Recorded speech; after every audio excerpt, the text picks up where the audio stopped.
This episode of Bass Freaks is brought to you by Dunlop bass strings. Dunlop bass strings are made in California and designed by the players at Dunlop to sound and feel the way a string should, with deep lows, strong fundamental punchy mids, and articulate highs. Dunlop bass strings offer a complete line with standard nickel and stainless round wounds, flat wounds, and super brights. They're also available in short, medium, and long scales, so go to jimdunlop.com and check out Dunlop bass strings.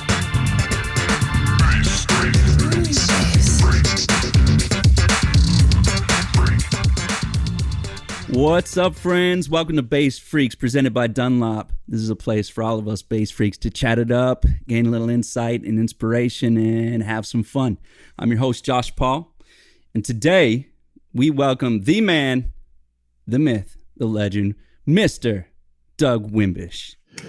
Big round of applause. You may know Doug from his work with Living Color, Tackhead, so many sessions. Sugar Hill Gang, James Brown, right? That's correct. James Brown. Yeah. I mean, I don't even know the half of them, but I do know, and I just learned this, that you played on White Lines, one of my favorites. That's you, right? That is me. Yes, sir. Can I just ask how that came about? I'm just going to jump right into this. Okay. Well, first of all, hello, good people, and I hope everybody's cool and chilling out like Josh is right now, because he's mad chill. And we're having a good time right here live and in stereo, us fellow bassists. White Lines, Sugar Hill. How did that come to be? Well, let's see. That must have, I think White Lines came out in like 1983, somewhere in that time frame. Can't remember. But anyway, how did it start? Like all records that we recorded at Sugar Hill, it generally started with a DJ. Okay. So bringing in certain ideas.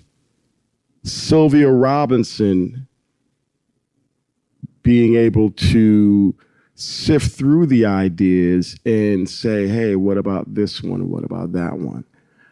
As a song that we can use as a template to record. White Lines followed that same suit. Originally, it's a song by a band, Liquid Liquid. It was a groove that was being played by DJs in New York City clubs and across the world, actually, at that time. Who brought that to the table? Maybe it was Flash, but I think it was Melly Mel that had his eye and ear on that song. So anyway, that was a song that was done quite quickly. The personnel on that recording was Reggie Griffin, who pretty much put the song together, playing drums, programming the drums and other elements. He's a horn player as well. Melly Mel doing the raps, myself, and Craig Derry and on vocals, myself on vocals, Reggie. Maybe it was Angie Stone on background vocals as well, and Cheryl LaPearl, both were with the band Sequence. So it was quite minimal. I think maybe Keith LeBlanc might have overdubbed a hi-hat on that song, but that was pretty much the personnel. It was a song that I remember, it was recorded quite quickly. I was living in Philadelphia at the time, drove up, and just kind of like knocked it out, and then drove back home. It must have been, maybe took about, half an hour to record, and the other 2 or 3 hours, I'm just chopping it up and having fun with the fam there, and that was pretty much it. And a lot of records were recorded like that. It was quick, active environment. There's always people and personnel in the studio to keep you vibed up. So you were always on your P's and Q's spiritually and musically. And that's how that record came out. I think it was recorded, and it just took off. That come as was it a session, or was it your kind of like your people, you like a group?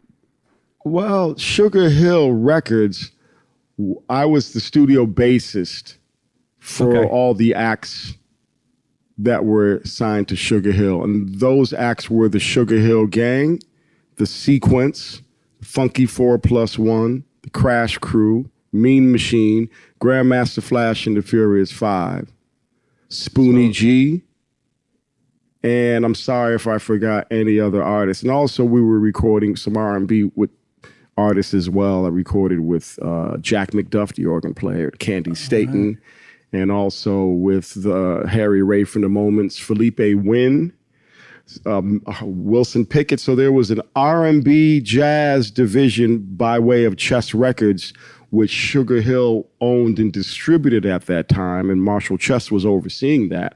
And then there was the rap part that was actually paying all the bills from when Rapper's Delight was recorded in 1979. And then that went straight through until about 1984, 85. And at that point, I started to make my moves over to working at Tommy Boy Records and Philly International. So many recordings. That was my Berklee College of Music on steroids, because we were not only were we recording songs, but for all the different artists, but we were also producing, writing, and translating what the art form of rap to records. And what does that mean? Rappers were always working with DJs primarily, or with maybe there might have been a drummer in the park or whatever, but primarily rap crews have their DJ. So when it came time for us to record in the studio, the DJ would bring in the ideas, and then we would have to translate, in a sense, with an arranger, Jigs, Chase, and Sylvia, but mainly the band had to sit down and go, okay, let's map it out. And how do we do that? In song format? Yeah, we'd had to figure it out. But what also took place, Josh, was there's nothing like seeing how people perform in real time. So myself and Sylvia Robinson and some others would go see the band or the crews perform at maybe Disco Fever, which was one of the main clubs in the Bronx that hip hop artists were performing at. So you would basically go and just watch maybe, say, Flash, he's spinning. You'd watch the dance floor. You see what's getting people riled up. I kind of make a few notes. And then on, Monday, maybe that might have happened on the weekend. On Monday, we get together and Sylvia might have been like, what was, Flash would come in to the studio to have his turntable and reenact some of the things and play some of the grooves again. And Sylvia would be like, Flash, what was that song? Doug, can you remember how it went? Oh, yeah, it was that bep, bep, bep, bep, bep, bep, bep, bep. And it might have been, and that riff turned out to be a song called Eighth Wonder that was actually written by Ronald LaPreed from the Commodores. So it's amazing how everything kind of like DJ playing a groove. They may not know the history of the musicians, but we kind of did, so we would translate what the DJ is playing and then put it into a form. And that was an art form because really musicians at that time weren't aligned a lot with what was going on in the hip hop world. They did eventually, but at first they were kind of like, some of them were, kind of not feeling it. And at the same time, as a musician, you had to understand how to listen to what a rapper is saying, as opposed to kind of like, I'm a bass player and I'm schooled and I hear everything in perfect pitch. You got to throw that out the window. You just put that way over there. It's kind of, so you had to translate the inharmonic frequencies and kind of go more with the real earthy frequencies to be able to make it all happen. And that's what we did. That was a huge role and a huge part of what we did to make those records come to life. Why? Sometimes it didn't. Sometimes we would be in the studio and an arranger would have a certain idea and we would play the groove and the rap artist would be there looking at you and their face would curl up and you knew something was going on. And then we'd stop and they'd go, yo, the rapper would go, yo, fellas, sorry, man, but that groove you guys got, that sounds like it's for an older crowd. That ain't not for us. So you had to, it was movement. You stay in motion, but you had to listen and you had to translate what a rapper's telling you. Different from a singer humming you a melody or giving you a chord progression. Rappers were like, yo, I needed to be dope here. No, you got to amp that S up.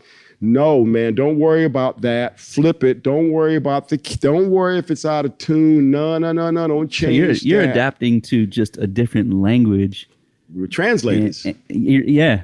That's amazing. That's amazing. And at the same time, we were creating something for the, it's kind of like we were the first rhythm section. Keith LeBlanc on drums, Skip McDonald on guitar, and myself on bass, that were not only the first rap rhythm section that did all of those records, but we were also the first rhythm section because we toured with the Sugar Hill Gang to take rap abroad to the world. So it was like us going to Mars, when we would go off to Europe, because nobody had ever seen rap before.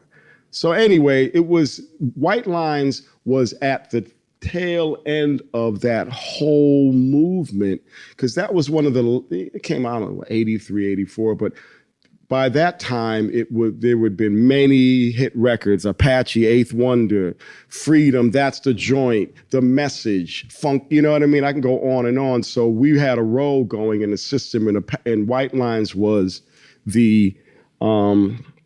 part of that Motown-esque Sugar Hill kind of like movement, and we just knocked it out. I'm glad you did, because that sound and that era of hip hop and R&B is one of my personal favorites.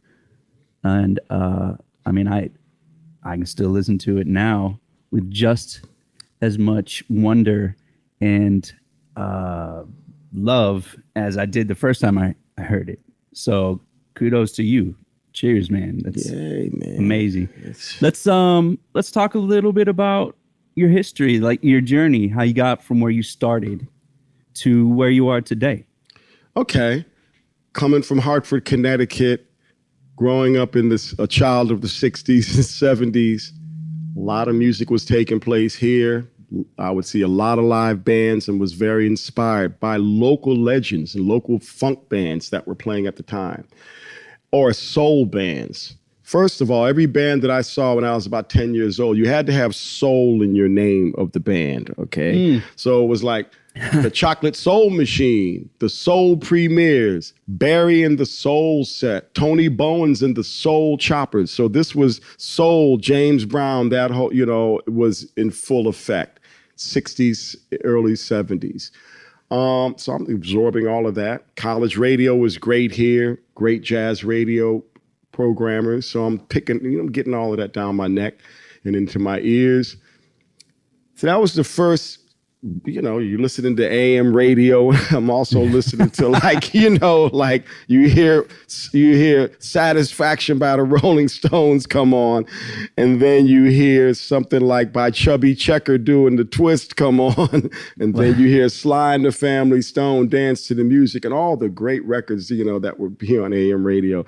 So, kind of taking all of that in.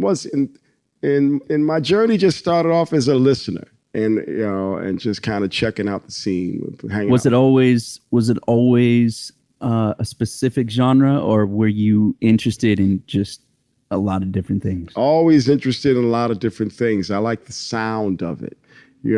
Like us in school, the first beatbox was us banging on the desk, making rhythms and stuff. We're kids, you just kind of like listen to the radio. But also I have an older brother and sister, so I'm inspired by what they're listening to and their friends. And, so that's kind of where it started as a listener. Then one day, the town of Bloomfield was doing a collection where they would go around, have a big truck come by and pick up your refrigerator or your stove. And that was a big day for us kids. We'd ride around and see what people were throwing out. My next door neighbor threw out a mandolin and a banjo. My sister was, little rats going through the rubbish. I pull it out. It's a mandolin. And anyway, I asked my mom if I could actually keep it. And she was like, well, go next door and let the next door neighbors know whether they made a mistake throwing it out. And I went next door and said, hey, Mr. and Mrs. Woods, it's a mandolin. Is it okay if I keep this? They're like, sure. So that was my first instrument, was a mandolin. And as it unfolded, it was a 1919 Gibson mandolin that I had no idea that it was. And this is a whole other story until later. But got that, had 8 strings, eventually broke 4. So that was my first instrument. Second, friend of mine one of my friends had a guitar, started playing that. Anyway, fast forward now, my mother's from the Bahamas. I would go down there for summer vacations in 1968, 69. Young uncles. Jackson 5 is out at that time. I was young, big afro. And in Nassau, there was no radio. There was a radio station, no television station. My uncles came up with the bright idea of telling people I was Jermaine Jackson in the Jackson 5. So they would usher me around and bring me to clubs so that they could actually get in and drink. And it worked. And it worked perfectly, wow. Josh. So here I am, 12 years old, in a club, big afro, premature mustache, listening to, Ezra and the Polka Dots, these amazing Bahamian bands. So that was another another highlight. My aunt had a store on Bay Street.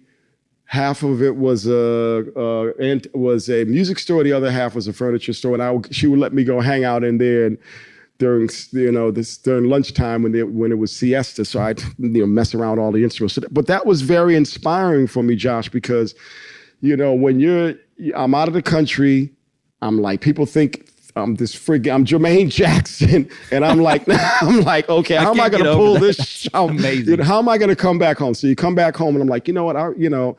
I really want to focus and be a musician. I don't want to impersonate somebody. So that was a kicker for me, and came back and started really digging in and, okay. So high school, started playing guitar and bass. Okay. Graduate.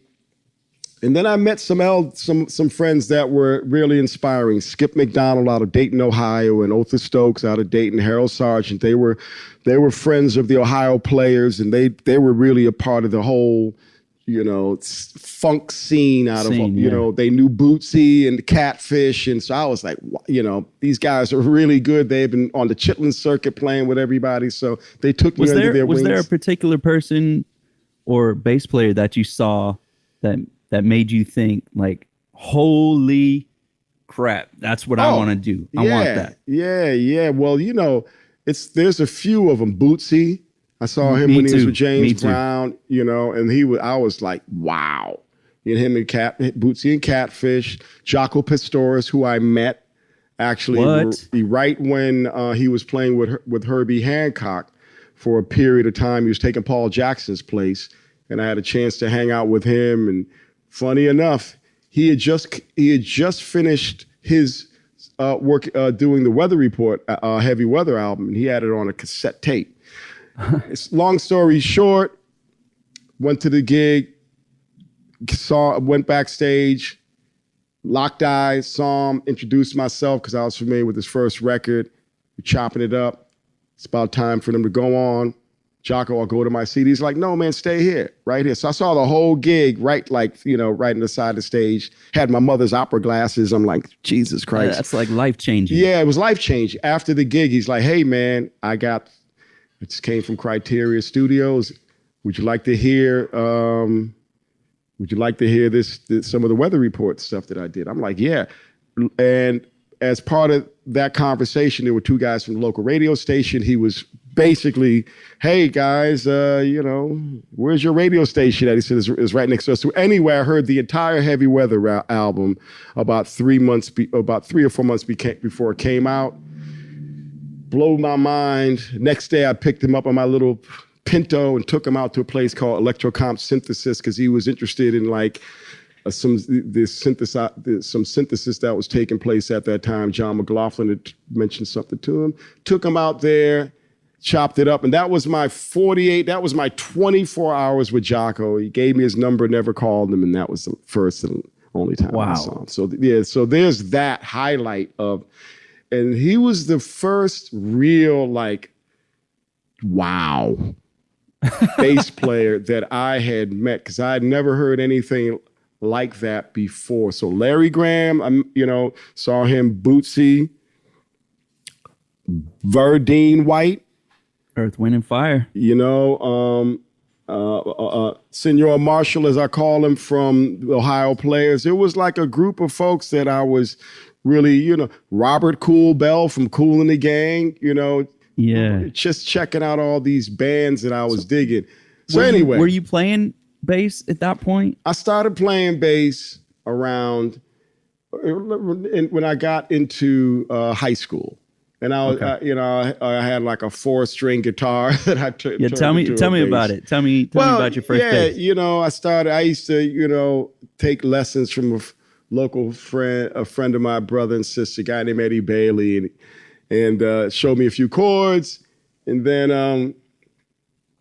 I would borrow some friends had basses, and I would borrow a friend of mine's, his Fender Mustang bass. Let me borrow it.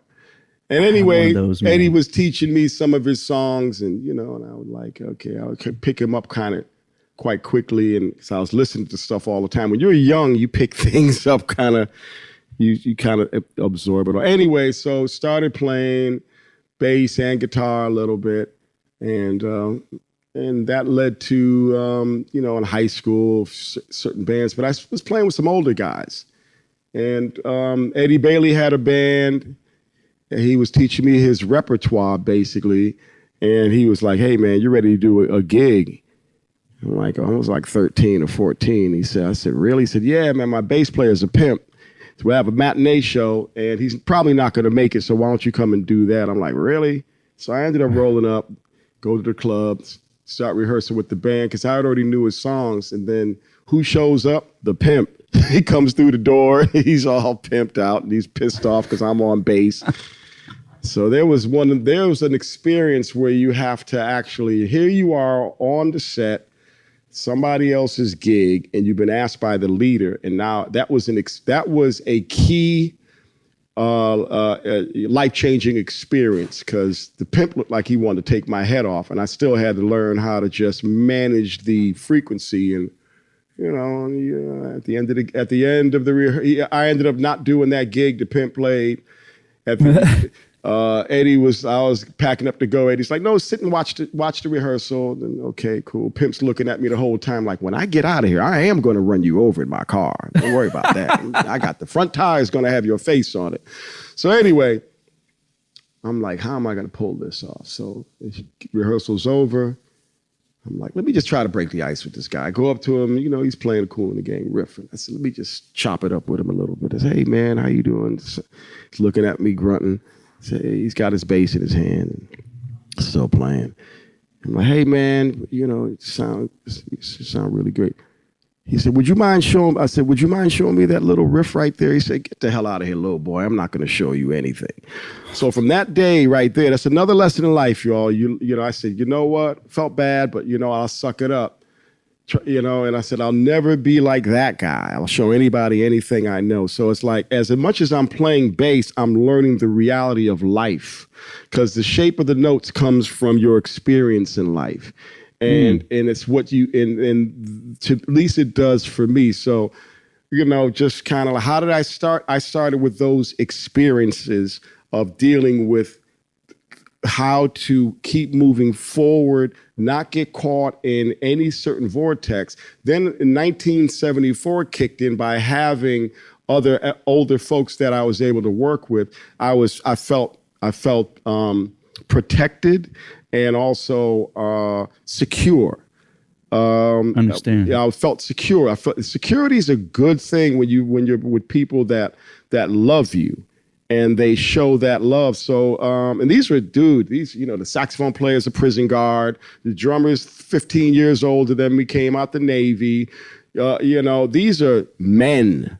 that had been on the road and knew how to, the saxophone player was classic. He can go to any city and we didn't have a place to stay. He was like, don't worry about it, I'll sort everything out. So you learn those life experiences by being with people.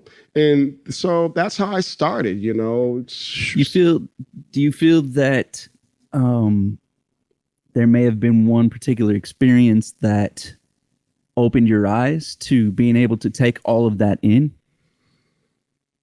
around, when from that moment to maybe your first pro gig? Was there like a day that you just all of a sudden felt like you were making progress in your practice or your playing or growing as a musician and as a man, as a human being?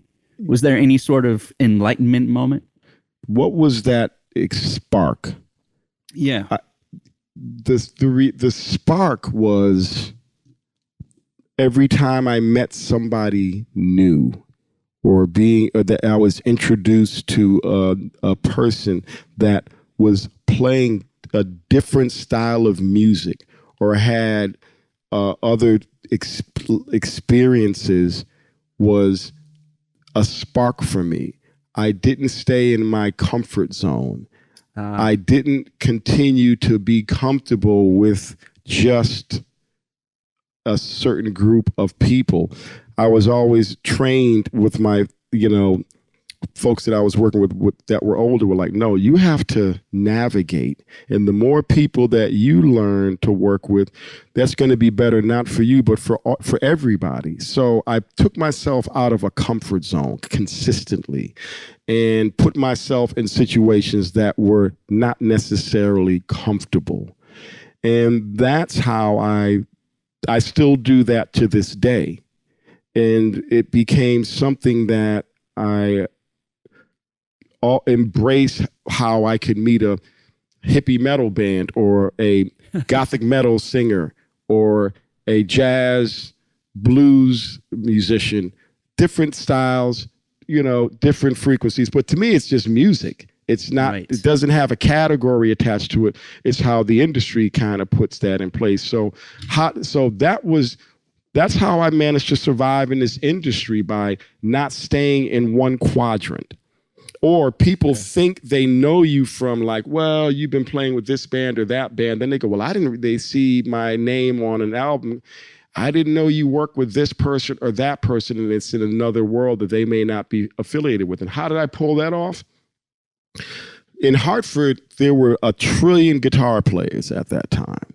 There were a lot of them didn't get along with each other. So you had the jazz players, you had the rhythm guitar players, you had funk players, blues, rock. And I was just learning from all of them. I didn't get caught up in being a musical police officer going, well, I got to play with this person because if I don't do that, then this person's going to get mad. I didn't play those games. And so the way an open mind about stay open. A lot of different things. Yeah, I guess that's it. So that kept me engaged, Josh, to be able to continue to do things but also you got to be rooted. You have to be honorable to the things that you take on. So I wasn't the kind of person that would just like, oh man, so-and-so's calling me for a gig, I'm going to screw you. I wouldn't do that. Never. And that's another thing, sometimes you got to take what you call to somebody else. It might be, man, why did you do that? How come you didn't join this person? I'm like, no, man, it's like, everything happens in real time. And, if you start putting that frequency out, it's going to come and get you eventually. So to me, Josh, that's what I did. I just kind of kept in search of a groove, but also listening and finding other people that I'm like, yo, I'm here to support you. So I'm a bass player's biggest fan.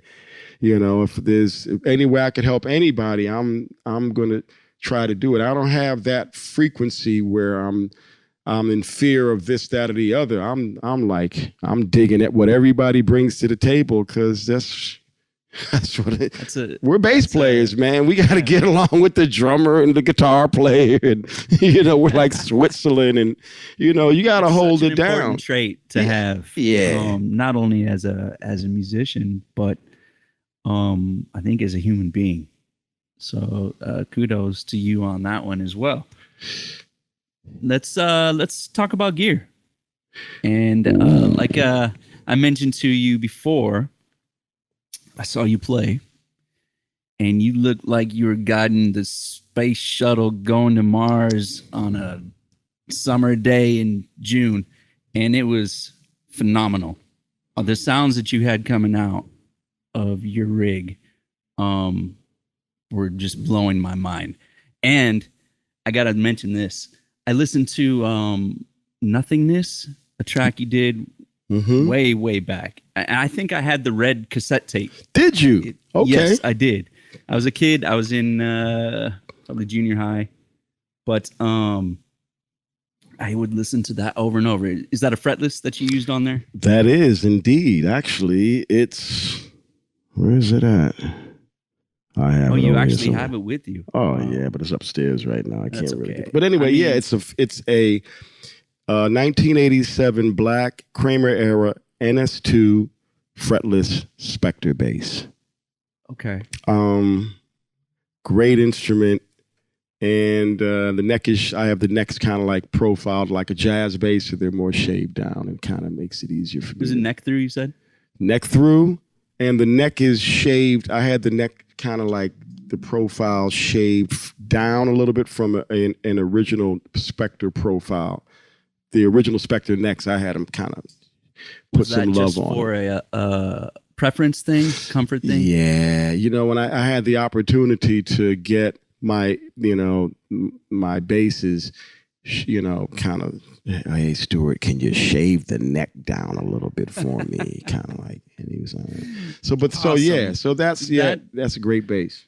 Man, that track, the way that you were throwing in your phrasing, and the licks were popping through. I don't know if you used we'll get to it in a second on the types of effects you use, but it sounded like a prehistoric bird from the heavens singing. But it was like the placement of your licks on that track in particular, just insane. And I tried to learn that damn thing every single day. Well, when we get together, I'll show it to you. And it's interesting how that track came to be. It's like we're in rehearsal, and right at the end of our pre-production rehearsal before we went into the studio, that bass line appeared. Will Calhoun wrote the song. He had it a certain way. And while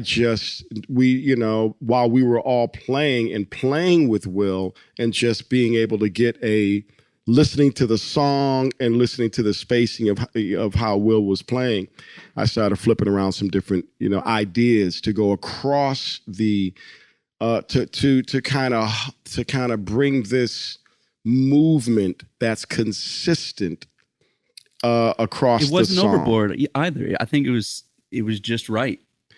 Yeah, the right amount of slides, some false harmonics right before the verses. It's just it's setting it up. But it's also, I'm listening to the song. I'm listening to the lyrics. I'm finding the space. Vernon's playing a guitar synth. So the notes are constantly, there's no space for what Vernon's doing. So what did I do? I created space with the bass line, but also kind of came up with a way to have it so that Corey's flow can have something stable to wiggle around. And that's kind of, and Will's playing a funky drum beat. Is that your approach typically? It is. It is. I listen to everybody. Like if Will wrote the song, Will, what do you hear? I like to be able to reenact what somebody is hearing from their demo or whatever. Okay, give them that. They're comfortable. All right. Now, let's see what everybody else is doing. And it becomes for me, a game of space. No more, no less. I'm trying to find the space, to create the space so that there is you can put your hand in between the groove, and there's some sort of definition that is created from the low end, right?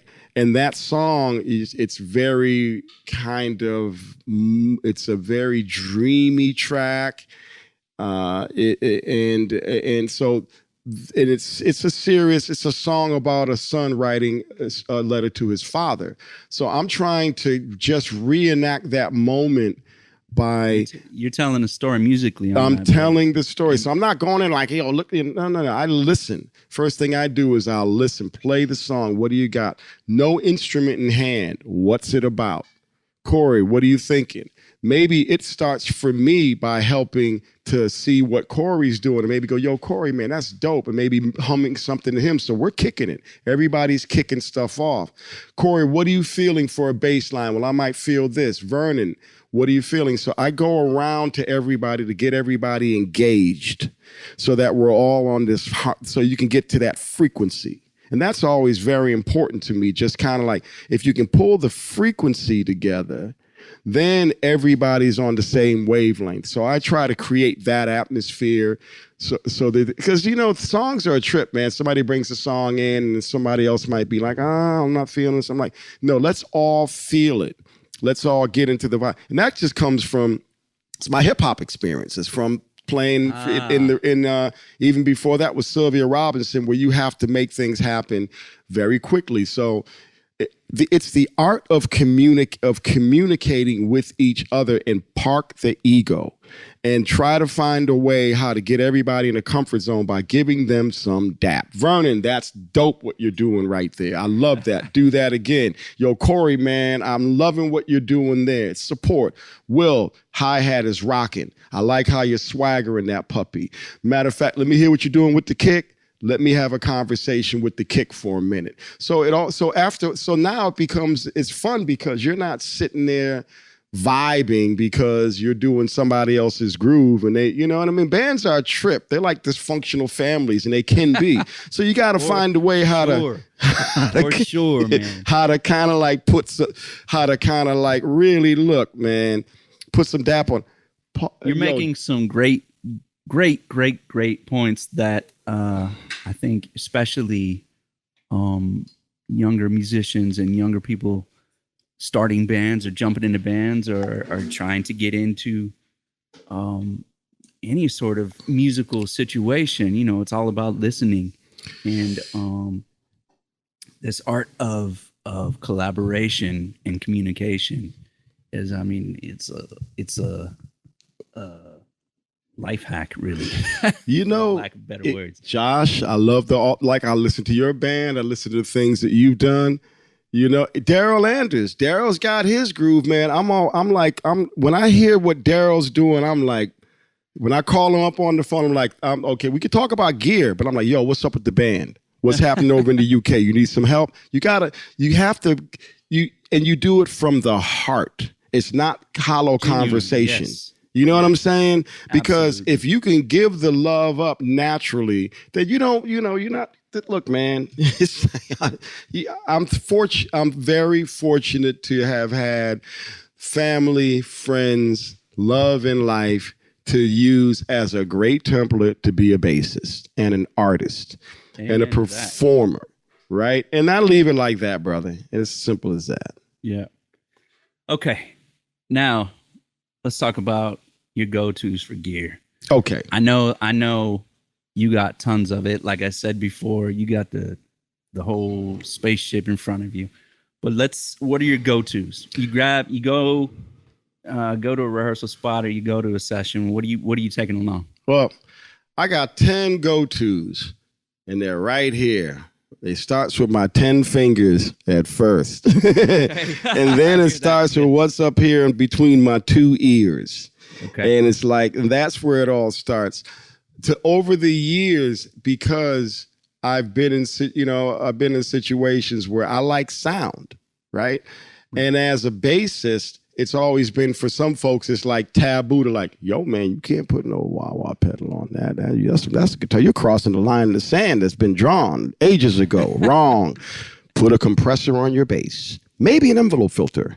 a flanger or whatever. So anyway, but see, the reality of it is music has changed over the years, and being in the world of as a bassist when synth came out, and trying to survive in this industry as a studio bassist, I had to figure out a way how to. Well, it was easy for me, but I had to continue to explore sounds so that I could be called to do a record that an Oberheim synthesizer or a Moog or other electronical keyboards were taking over. So what did I do? I just found a way to find different devices to help me push the sound and give me a, find your own voice. And hey man, I love I'll play with the bass synth, and I'll play straight, or I'll bring in some sounds that can kind of like give you that kind of love as well. And that's kind of where it came from. You're not afraid to experiment. No, you have to find a way how to keep the producer and the writer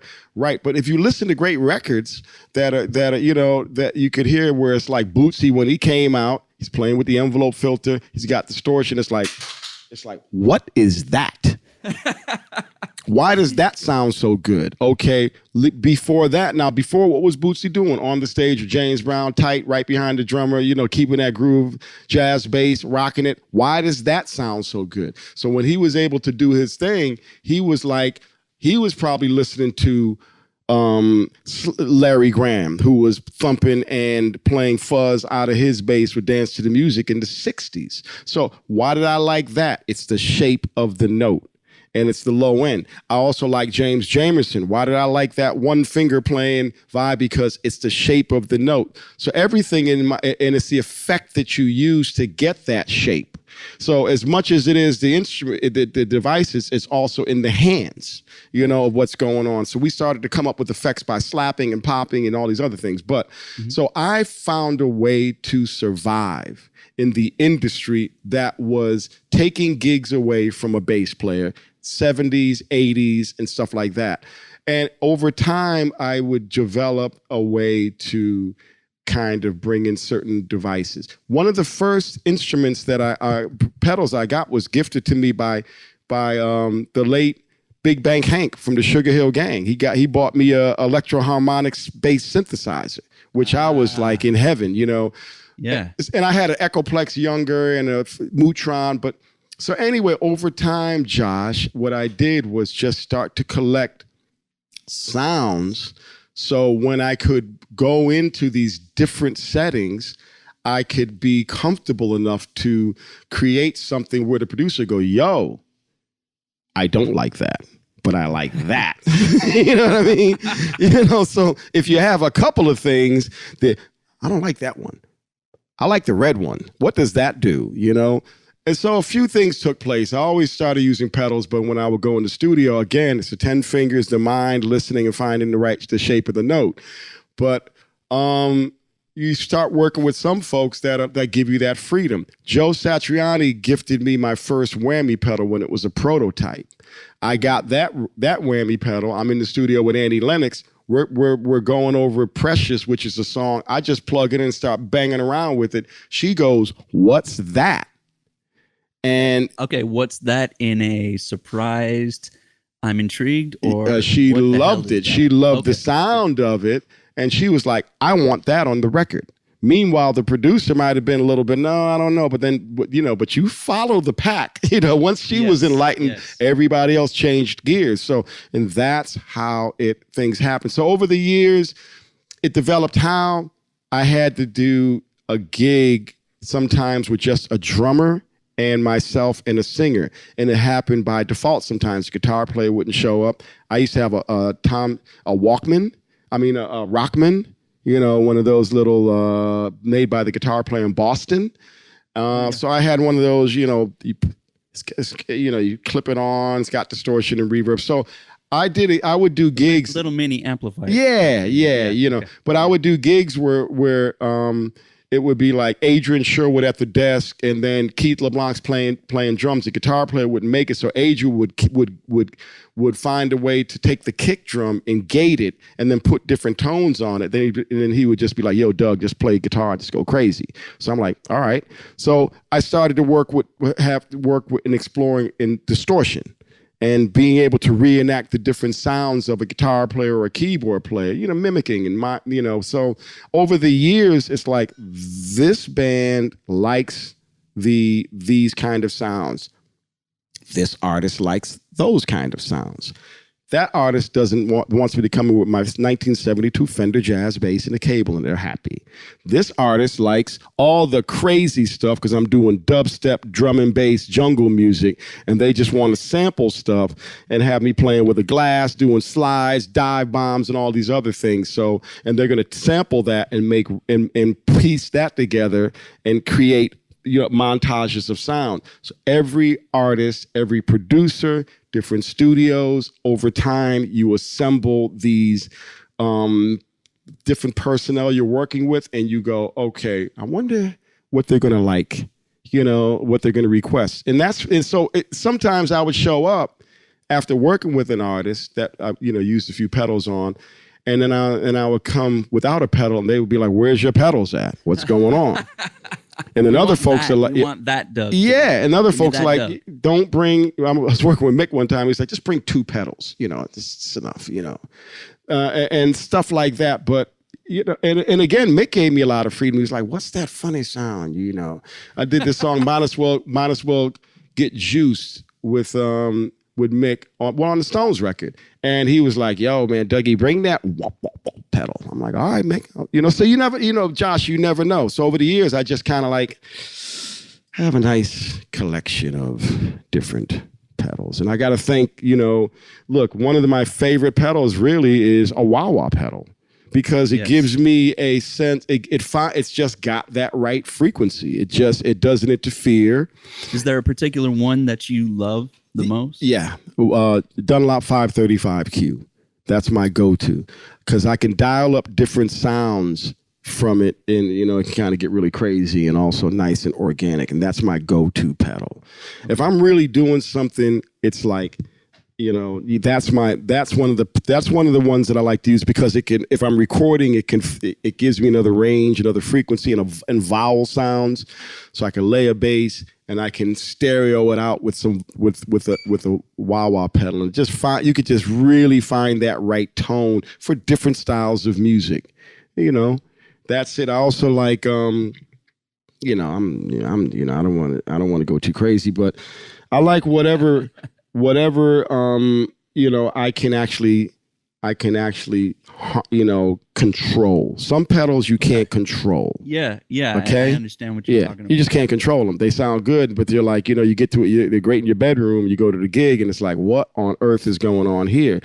So I like... Somewhat one-dimensional. Yeah, okay. Yeah. So like, I like Eventide H9s because they bring me back to when I was in the studio with Chris Lowe at Algy, and we'd be experimenting, making records, and with the rack-mounted 3000 and stuff. So those are great pedals.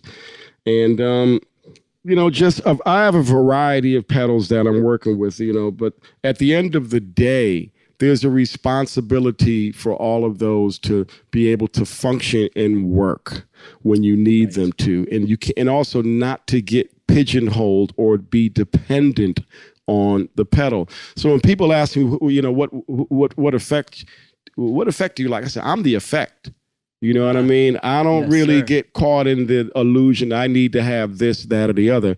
And I watch bass players, and they're like, "Why you got all those pedals?" And so, or guitar, and all that stuff. And I'm like, "Yo, man, I'm trying to survive. I'm surviving out here." Sometimes you just say, "Why? Ask why." Well, that's after X amount of years of making records with many different artists across the span of many different so-called styles, it's all music to me, then it's my, these are the things I do, whether it's for movie soundtrack or for whatever. People like sound. This is a different day and age right now. And can you go from zero?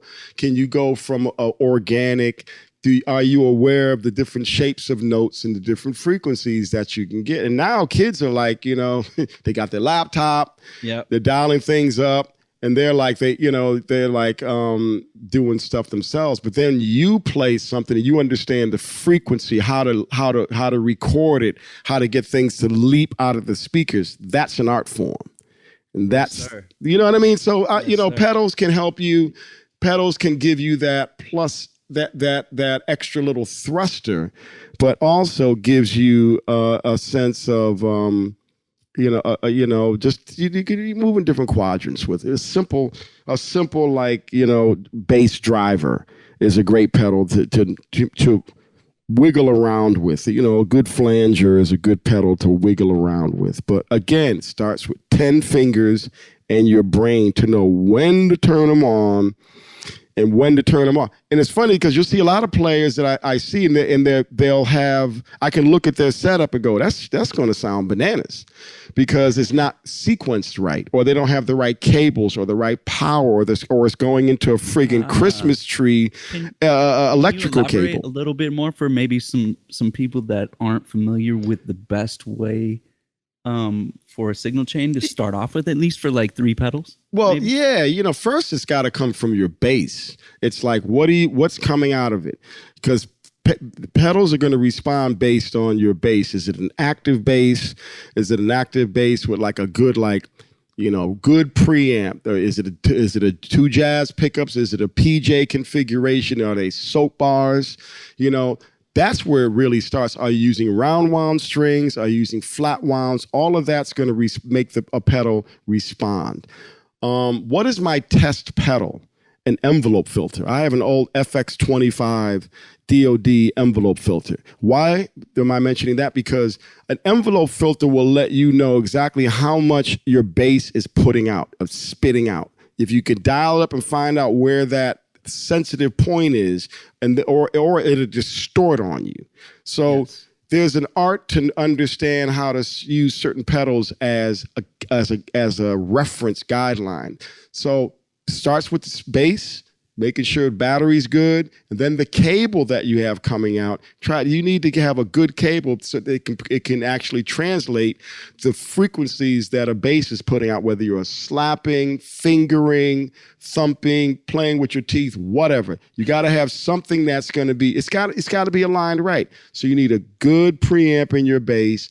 Or if it's a passive bass, then you need to know how to activate certain other pedals. Maybe I would go into a bass driver first to be able to boost it up a little bit to give me the signal that can push the envelope filter next. It's the signal chain. So if I was using 3 pedals, it would be a bass driver.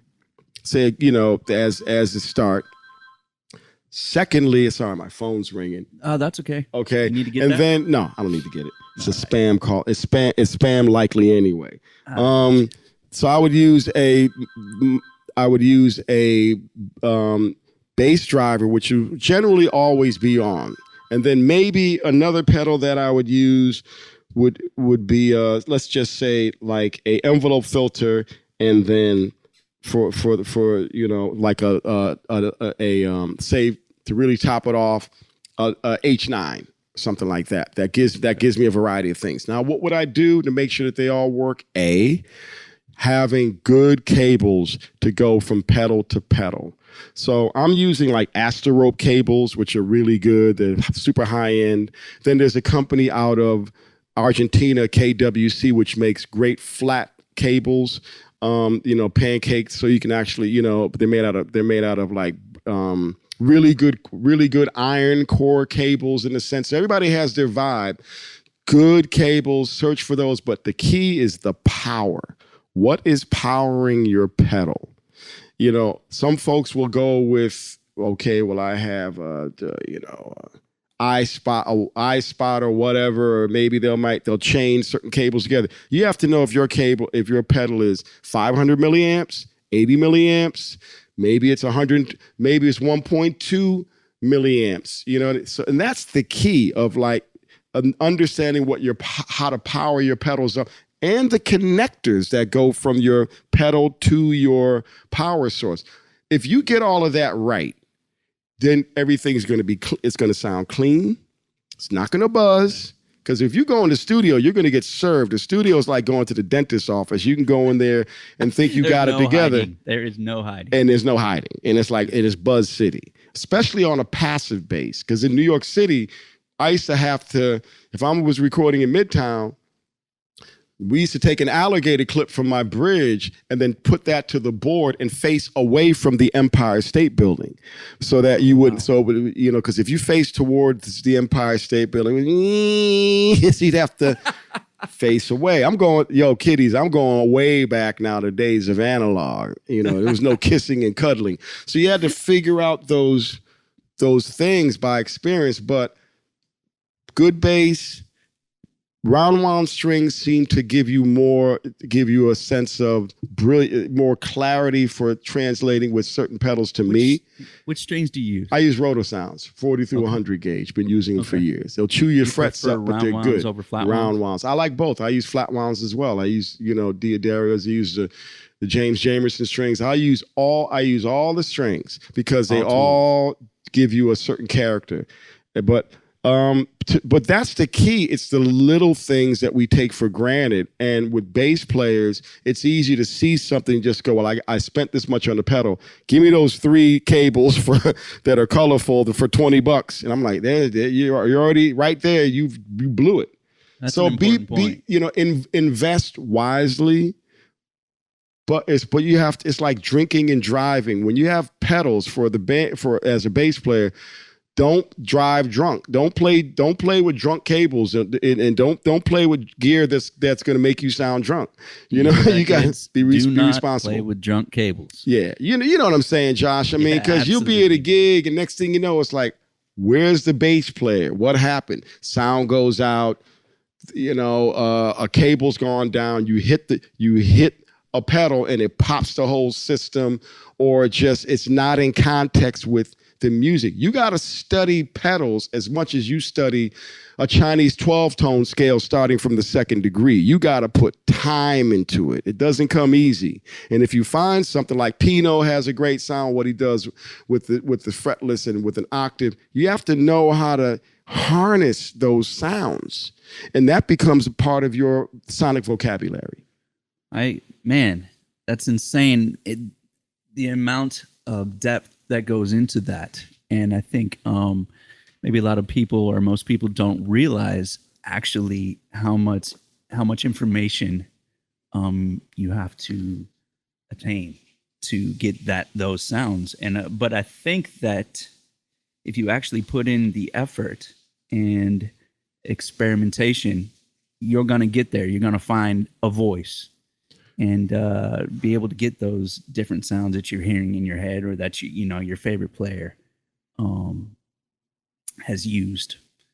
Would you agree with that? I would totally agree with you. And then there's the reality of how we are making records now.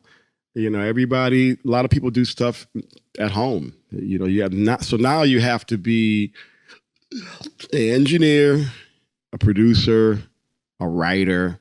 You have to wear a lot of hats, but there's only so much you can learn online, and there's more that you can learn when you actually are around people that can give you some really good, life-changing experiences by being with people that really know how to record, or being on a stage where people understand, no, this is how we're going to get your live sound right. DI box, make sure it's grounded. How long are your cables? How long is your cable? How stable is your cable? So for example, everybody out there, if I'm recording now with my bass, I use the shortest possible cable going from my bass to whatever my device is for starters, because at the length of your cables are always going to create, it's just common sense. It's going to be a little bit more of a delay.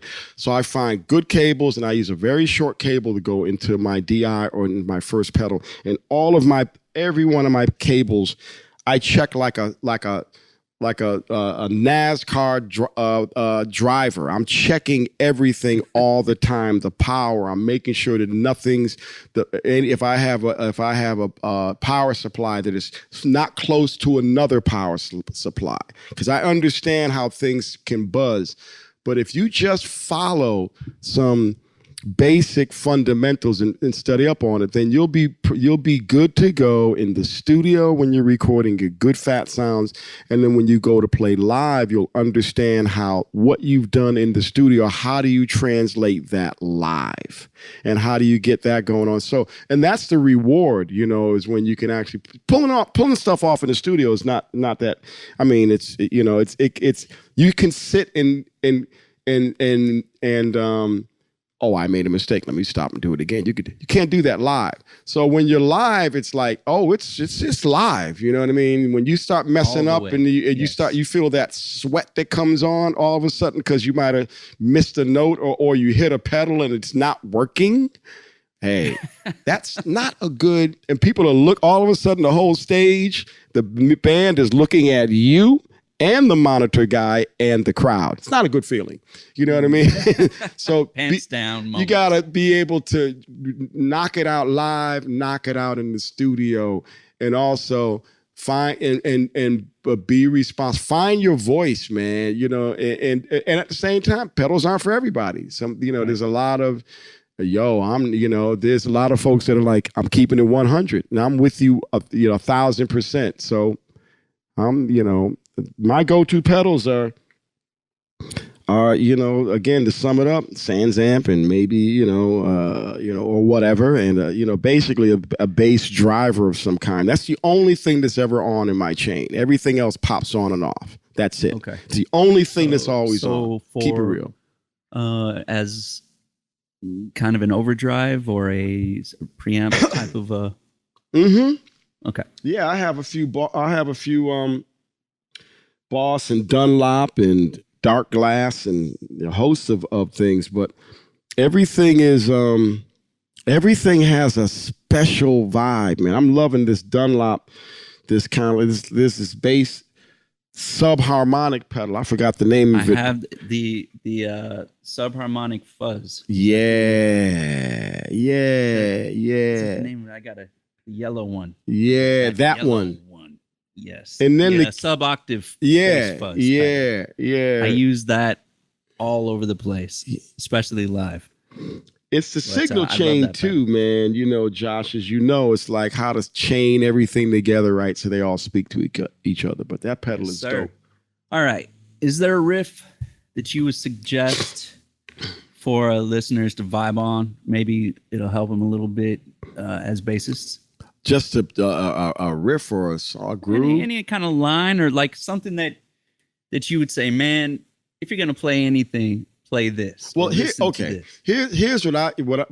of my go-to things, you know what I mean? And it's kind of like the song. If you really want to kind of like get a good workout, just play Teen Town by Jocko. Yes. All right? Because, it's a good song to kind of keep you in check. And also your spacing and the articulation, and you gotta focus. And at any time, in your lovely long career, it's always good to be able to go to something that has challenges. And I think that's a very good song that also has good challenges, but also gives you everything is spelled out in a sense for all the positions. So I'll say that for one song, and then. Other songs are like, I would say it's more than that, more than just one song. Okay. I would listen to just for groove vibe, any James Brown song, just for like the groove, to be able to, understand repetition and harness and lock and load that groove. So, it's helpful when you can have discipline from locking the groove, and also the education and the knowledge that you get from playing a song like Teen Town, because it help you, it sharpen you up on your dexterity and also it's I played T-Town for a while, then I stopped playing it. Then I went back to it, and I'm like, Jesus, I'm not playing this even halfway near what's going on. I go on YouTube. How's that guy doing it? You know what I mean? So don't be afraid to dial something up and be honest with yourself in light of what you think you can do, but you're not pulling it off like you used to. So don't be afraid to say to go online and look and see what some great players are doing. But discipline is the key. You get to express yourself, but you got to be disciplined. You got to go through those things to get to that point of freedom, in my opinion. It takes, you got to be disciplined. So I agree, man. That's how you grow. Yeah. Let's kind of shift a little bit. These are interesting times, obviously, with the last year. How are you surviving the pandemic? Well, it's been challenging, for everybody, and even for a lot of people, look, man, we never had anything like this happen in our lifetime. No matter how you think or whatever you believe in, stuff shut down. People aren't performing. We're the ones that are probably going to go online last. Some states are open, some states aren't.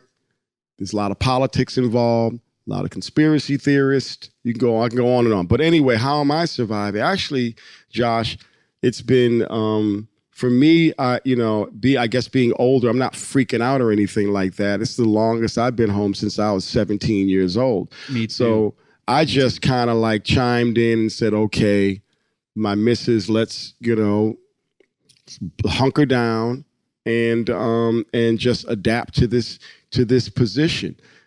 Fortunately, I'm a studio musician, and I've been, being engaged in making records since I was 17.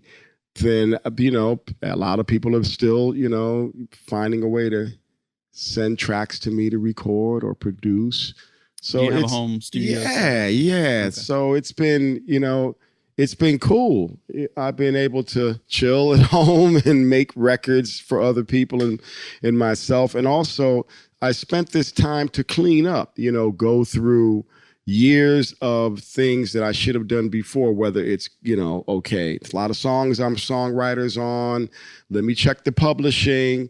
Let me make sure things are going, how are things shifting over from this company to that company? Let me get aligned with my lawyer to make sure we all know the new rules and the new laws of what's taking place, because everything is kind of like been condensed down to like, Universal or Sony or this. So I've been on just like, let me prepare and get things cleaned up. And you got a chance to actually do it. Yeah, to actually do it. And all those things that, you put off, let's get it done. And my missus is great because she gets it done. I mean, just yesterday. Mine does too. Yeah, we just cleaned out the whole basement and got everything sorted out. So we found a way to stay engaged, stay positive. It's been challenging, of course, it's not easy, when you're, but I'm thankful that I was able to get a great partner and have enough friends and people across the world that I can help out. So it's not about money. It's like, you need some help, I got you. And maybe somebody makes a donation, fair enough. But I'm not looking at the reality of like, everything has changed now. It's like, if I can help somebody out, cool. And if the blessings come, the blessings are already there, because I'm glad to be able to to help somebody, and we help each other. So yeah, our neighbors, man, we are all in the same boat at some point. Yeah, living in this world with just one hope, and it's kind of like, but yeah. Have you been staying creative? Have you been able to stay creative? Yeah. Okay. It's been, I've been coming out. Yeah, I've been working, man. My good friends Adrian Sherwood, Keith, Skip McDonald, Bernard Fowler were doing another Tackhead record right now. And I've also been, I did recordings for Lee Scratch Perry with a song Macumba Rock that Brian Eno's on, another reggae artist, Horace Andy, some of the real leaders in the reggae movement. And then also Mark Stewart, good friend of ours from the group called the Pop Group back in the UK, doing some work with him. With Tackhead has a reunion. Well, actually, we're going to be doing a big event celebrating over 40 years of On You Sound next year at the Forum in Kentish Town in April next year. Cold Cut, a couple of brothers out of the UK I've been working with. I did a song for them with Tony Allen, the late, great Tony Allen, Fela's horn section called Freedom Groove. That'll be coming out pretty soon. Also, another group, African Head Charge. Some of my On You Sound crew. Another new group I'm working with, Lost Horizon. Haven't even met the guys, but actually I like the song that they sent me, and that's cool. Alberto Rigioni, bassist from Italy. We did this. He's done another recording called For the Love of Bass with a bunch of great other bassists are on it. Adam Nitty, Cody Wright, David Pistorius, Leland Sklar, Nathan East, Tony Franklin, a bunch of bassists. And if I forgot anybody, I'm sorry. So that was great. Also working with a singer, artist named Schiller out of Germany. And he's killer. I've been working with him for a few years, and we did a live recording video filming a couple of years ago, and it just came out. It's called Summer in Berlin. Hit the German charts #1. I'm really happy about that. So that just dropped. Also working with my good friend Freq Bass. He's we did a thing called Brainwave a couple of months ago. That was dope. Very cool. I've been busy, man. Another one of my. Yes, you have been creative. Yo, man, it's been crazy. I've been working with my other nephews, Glow Stick Willie. Check them out. They're a hippie metal band. They're dope, and they're kind of like Glow Stick Willie. Check them. They're like one of the top rock bands on Twitch, and these kids they did everything themselves. They did not wait on the industry to shape what they had to do. So check them out, y'all. They're called Glow Stick Willie. Chris Lodalgi did the mix, and I'm playing on all the tracks. I'm kind of like, Uncle Dougie in the mix there. So they have their own festival, Willie Town. Check them out. Wow, really? Man. These boys they're doing it. Also, my good friend Taria, who was a singer in the band Nightwish. We've been working together since 2007. She's like a, gothic metal, classical trained soprano 3-octave singer. So we'll be doing a metal gig, and then she'll be singing 1 to 3 sopranos then, later on. So I love working with her. It's symphonic metal, gothic metal, however you want to call it. It's dope. I love working with her. Be out doing some stuff with her this summer, getting that happening. And Living Color, we're striking up. We're doing some recording coming up, which is great. We've done a couple of shows. We had Rock and Rio booked this in September with Stevie Vai was going to be joining us to actually be a part of. So it'd been Living Color with featuring Stevie Vai, all of us playing together for pretty much the whole set. That's going to be moved now to 2022 in Brazil. But it's going to happen. Yeah, as long as we're still alive and stuff, you know what I mean? It'll happen. Then also another group that I'm working with Daru Jones, the drummer, and Marcus Machado. Yeah. He's a friend of mine. Yeah, D. Yeah, man. I saw some videos of you guys playing together. And yeah. That is tight. Yeah, man. He is a killer dude, killer drummer. Yeah, so DMD, the vibes, we have that. And that's just one of those things. That's how music happens, man. It just happened naturally. We got together, we started kicking it. So that's that. Then I'm working my other nephews, Brandon Taz Niederhauer, a young guitarist, and Raghav Marotra, a young drummer. Both of these kids were on the Andrew Lloyd Webber's School of Rock on Broadway. And they're just ripping, man. But Brandon, check him out. He's an up and coming, well, now he's seasoned, a great guitar player, great human being. and I'm glad to be working with them. I have a group called the Wimbish All Stars that kind of features different folks that I've worked with over the years. Josh, you could be down with it as well. It's an open door. I am 1,000,000% down with it. Let's go. Yeah, and it's just like it's a way to kind of keep an open door to be able to work with a lot of my friends. So Daru, Marcus, Bernard Fowler, Stevie Salas, all the folks that I've worked with over the years. We've done 65 Wimbashes across the globe. So I've just found a way with my wife to kind of find this platform to be able to do some shows, help out the community, and so I've been busy. It's been a good year, a couple, good period of time, and I'm just thankful that I'm able to. Oh, and the other thing is I'm working with this artist. Her name is Catherine Bostic. She's a composer, and she's done some award-winning films. She did the movie. She did a documentary on Toni Morrison, The Pieces I Am, which premiered at Sundance 2019. So I'm doing some vibes with her. Great piano player, great vocalist. She has a new record coming out, but she's on the rise, y'all. Check her out, Catherine Bostic. It's great to see great female, producers and movie scorers rising to the occasion. So I'm really happy for her, and I'm so excited to hear the stuff that she'll be doing. Also, another reggae band out of LA called Dread Days, just finished producing a couple of songs for them. Jungle Funk, we got some new stuff coming up. I'm also working with Tracy Morgan, the comedian. Oh, really? Yeah, man, he can sing. He's a good singer, man. So it's like... Are you writing as well? No, I'm just playing bass. My friend Bernard Hawkins is the producer, so... I get the tracks and I love working with him. So I'm pretty sure you don't sleep, man. Huh? I'm pretty sure you don't sleep. Well, it's I'm in a good space here. I'm thankful for people to send me music. And look, again, I'm like, just if you need some help, I'll help folks out. I'm not one of these cats that's like, oh no, man, you gotta call my manager and I gotta get blah blah.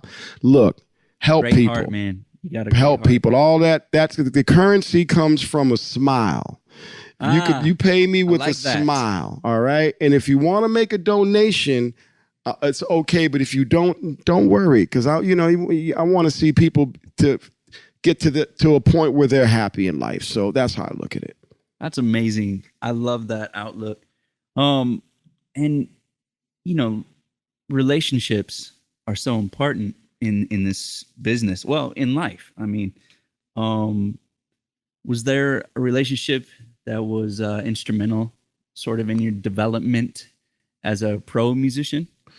Relationship is personal relationships? Yeah, like, was there somebody in particular that just kind of like took you under their wing, or somebody that you looked up to that helped you out? Well, my friend Skip McDonald was the person that kind of took me under his wings. And that's a guitar player that I still work with to this day. He was in a band. He's from Dayton, Ohio, was in a band called the Ohio Hustlers. I met him here in Connecticut at Jackie McLean's Artist Collective, and he took me under his wings. And from that, and so then we formed a band called Wood, Brass, and Steel, and that went from 1974 to 79. And then we all joined forces to play on all the Sugar Hill Records stuff. And then we all went to London, all being Keith LeBlanc is with us at that time. So to this day, I'm still working with Skip. He has a group called Little Axe. Check it out. It's like a dub blues project. So Skip was my key mentor. Okay. Beautiful person, great spirit. And without Skip's guidance, calm, poise, and just being a very intelligent human being, I would have it. I might be missing a few vowels from what's going on, because when you're young, there's a lot of ways you can go. So it's like family. Skip is my brother, and he's a person that I'm thankful to have met in this planet, and I hope we can continue throughout the end of time. That's fantastic. You guys are still close. isn't that the key? You meet people, it's like these bands, it's a trip. You get into a band, it's more deeper than your family. You spend more time with a band than your family. Then when something happens, you know, it's all the personnel. Some people take it harder than others. Look, you can have a band, and if the band breaks up, somebody in that band may not play anymore. They might just pack it in. You know, it's life changing. So it's good to be around good people that support each other, even during those transitions. Even if somebody decides not to play, you're not blanking them. You're still giving them love. You know what I mean? Or so being around good, positive people is good. It's cool. Even if you're around folks that aren't positive, you understand, you have enough positive energy to keep glowing. You know, so yeah. There Good vibes, man. Good vibes. All right. So before we wrap things up, drummers. You've played with some of the best. The relationship, speaking of relationships between the bass and drums, is probably the most important one in a band situation or musical situation. So what do you look for in a drummer? Well, I look for stability, drive, space, a drummer that listens, a drummer that we can both that understands the pocket and understands how to, if you have to get on the front burner and burn, they can burn, or maybe they don't, that's not their thing. They understand how to work with what they have. Every drummer is different, you know. Drummers are unique individuals because they have the capability of creating whatever kit they want to have. Unlike us bass players, we're like, here's a bass, here's a frets, that's it. A drummer can come up with different ways and means to express their freedom. Double bass drum pedal, double bass drum, couple of times, you know. So every drummer has a different frequency. And to me, what I like is a drummer that understands the pocket and understands song and how to record, and also how to keep the drums from ringing. And when you get to the gig, they're prepared. When you go to a session, they understand how to change the right snare drum or how to change the tuning for each particular song. They're not like, this is my sound and you're going to have that's it kind of vibe, because it doesn't, it doesn't work. So I look for drummers that understand all of the above, because when you get to a certain point, it's important to understand how you fit into a drummer's scene and sound. And what can I do as a player to help make any drummer sound better, in a sense, by sacrificing a note here to make sure that the pocket is more in place, Can you explain pocket? Well, pocket is the shape, is the space between the notes, and understanding the pressure of what you're putting down to accent and to keep things stable. So a pocket is just solid, holding it down, not changing up too much. But you can, if you give everybody the security of the pocket. Once a drummer secures the pocket, then he stabilizes everybody. Now the drummer can start toying around with doing what he wants to do, because he's giving you the confidence that that pocket is there, and he can toy with you. For example, when I play with Dennis Chambers is a perfect person that knows how to give you that pocket and toy around with you and start flipping stuff up. Next thing you know, you start hearing that quadruple bass drum going down and so on and so forth. And that's when you look back and say, what in the hell man, is going on? It's inspiring though, because you start having but the song isn't suffering. Then on the other side of the scope, a drummer like Simon Phillips. Simon has has another kind of vibe, because it's consistent. He understands how to harness the song, how to drive it, how to hit all the gears and nail it every time. That's an art. You know what I mean? Yes, sir. That is an art, understanding different styles and how to set things up. Then there's Keith LeBlanc, who I've worked with for years, who understands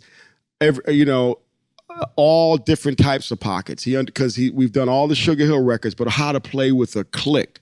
Not everybody can play with a click, or how to play slow with a click. That's when the shower runs on a lot of drummers. You're playing a slow blues, that shower will come on, and hot water will start to steam up. So pockets are the drummer. How can he play different pockets, different styles to give you that confidence and its stability?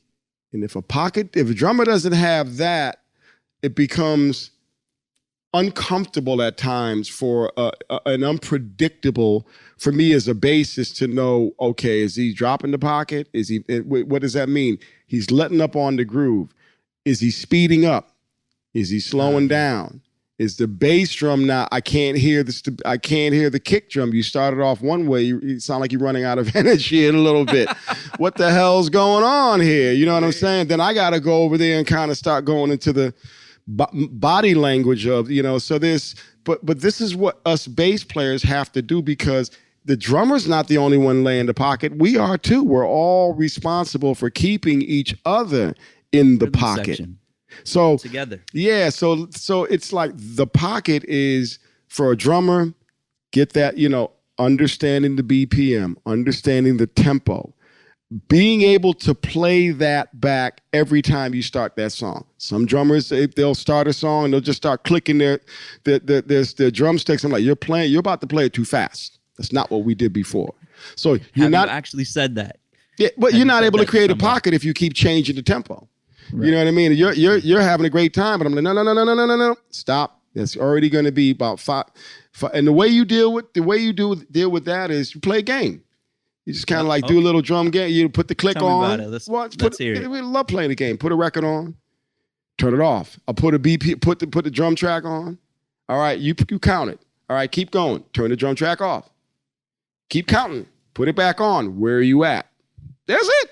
Are you close or are you not? Are you not close? So it's a game that you get to play, and people understand where their pocket is. Daru understands the pocket well, and he understands the tempo and how to find space so that you can play. He's brilliant at understanding that pocket, playing behind the beat. Well, that's one of my favorite things about Daru is he can sit so far behind, yet it's still moving.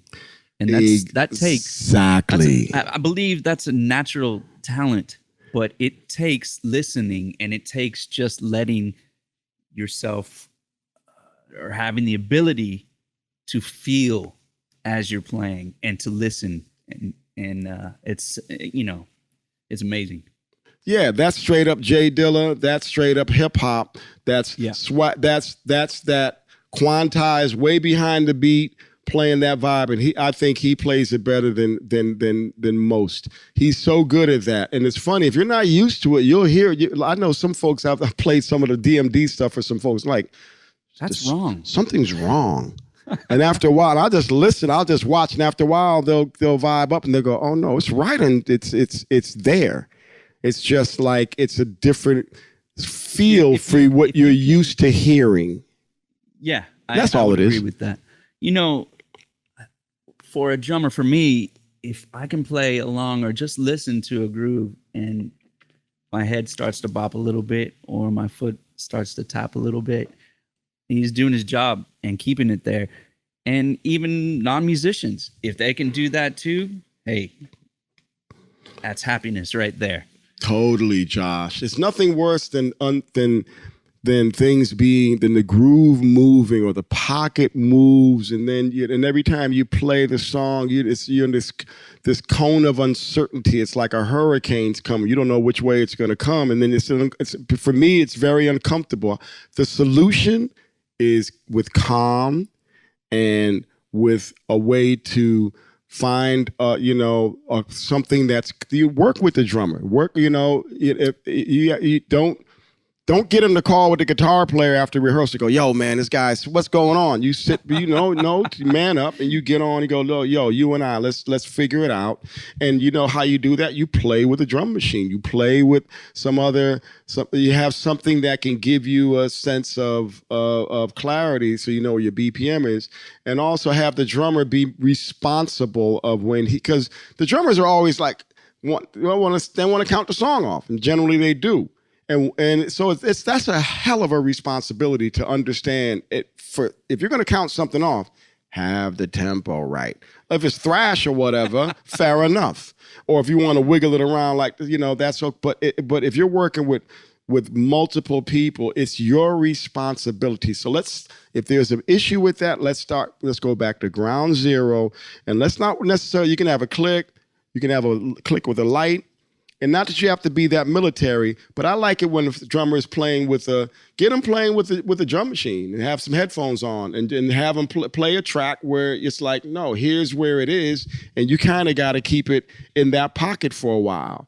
It's good discipline for everybody, or things can just move around. And it's like you're building a house, man. You got to have the foundation, to me, solid. Or else the cement will form lopsided. And there Great you go. Suggestions, man. All right. So there's this thing we kind of like to do. It's called This or That. Okay. I don't know if you're into it. It's kind of a rapid fire, real quick questions. You down to do it? Let's go. All right. Text or call? Call. Okay. Active or passive? Both. Okay. Fuzz or overdrive? Overdrive. Beach hut or cabin? Say it again. Beach hut or a cabin in the mountains? That's a good one, man. Right now, I take the beach hut. That's always for me. But honesty or other people's feelings? Honesty. Okay. Coffee or tea? Shoot. Right now, you really tea. Even though I drink coffee, I say tea. All right, we disagree. We agree to disagree. Yeah.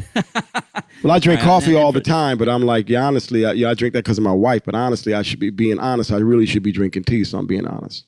Got you. I appreciate honesty. Last one, love or money? Love. Definitely. Dude, thank you so much for hanging. I really do appreciate you. You're on social media. Do you want to mention anything where you are? Yeah, just Google my name and see what comes up. It's a very I have one of those interesting last names. I have a website that's actually being kind of like remodeled right now, so you can stay tuned. But and just drop me a line. I'm friendly. I don't bite. I only nibble. So. And also, good people, it's not even about me. It's really about, all of us. Let's try to support each other. And I'm thankful that I have a platform and work with a lot of folks, but let's help the next generation, and even folks right now that can use some love. And music calms the wild beast. So, make sure you don't check out just myself. Check out Josh, check out Daryl, check out all the great players out there so that we can keep this love and vibe going on. That's where my head is at. Well put, my friend. That's our show for today. Thank you for joining us. Stay healthy and kind. Spread love, good vibes, and inspiration. And remember, you got this. Follow your path and just play. I'm Josh Paul. I hope to see you out there sometime soon. And thank you to Dunlop for making the show possible. And be sure to check out Bass Freaks wherever you get your podcasts. All right, cheers. Until next time.